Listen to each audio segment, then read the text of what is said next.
and it reads, "And the child Samuel ministered upon the Lord before Eli. And the word of the Lord was precious in those days. There was no open vision."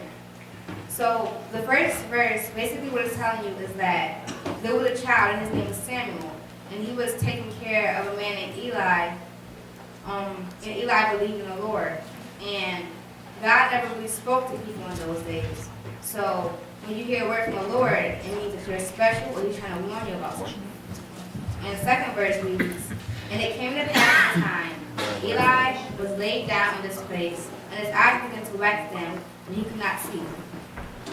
So this verse tells us that Eli is very old, and he can't really see that well.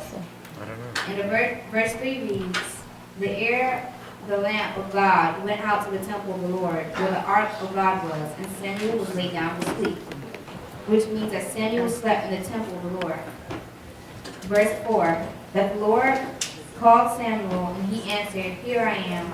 He ran to Eli and said, Here I am, for thou callest me. And he said, I called you not. Lie down again. And he went to lay down." So this tells us that Samuel didn't know much about the Lord, and he didn't know that he was hearing it in the spirit and not in the flesh. So he thought he heard it with his natural ears, and really he heard it with his spiritual ears. Verse 6, "And the Lord called yet again Samuel. And Samuel rose and went to Eli and said, Here I am, for thou didst call me. And he answered, I did not, my son, go lie down. And Samuel did not yet know the Lord, neither was the word of the Lord yet revealed to him.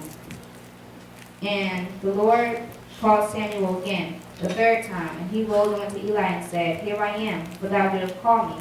And Eli perceived that the Lord had called the child.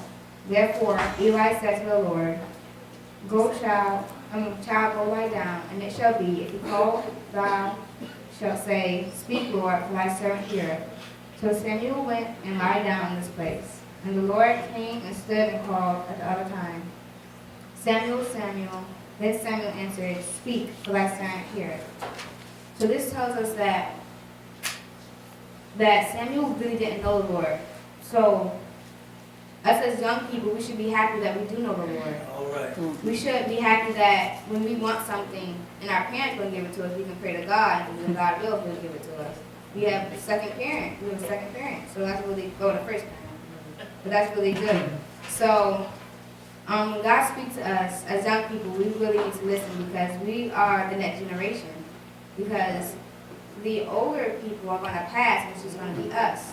So we need to listen to this word, because it might not help us now, but it might help our children and our grandchildren. And when God speaks to us, we need to listen, because it might have the future in it. It might have something that somebody else needs to listen to hear. And if you don't listen to it, then that person might end up being lost because you didn't want to listen. And if that happens, then you're going to be accountable on Judgment Day for that lost soul. It's going to be your fault because you didn't give it to them. So, I didn't really prepare this. I didn't really think about it. But I'm just saying that Samuel, once he knew that the Lord had spoke to him, he had said, Speak, Lord, for thy servant heareth. So, us as young people, we already know the Lord. So when the Lord speaks to us, we should already know what to say. We wouldn't have to go to our parents and ask our parents, well, God told me this, what should I tell him?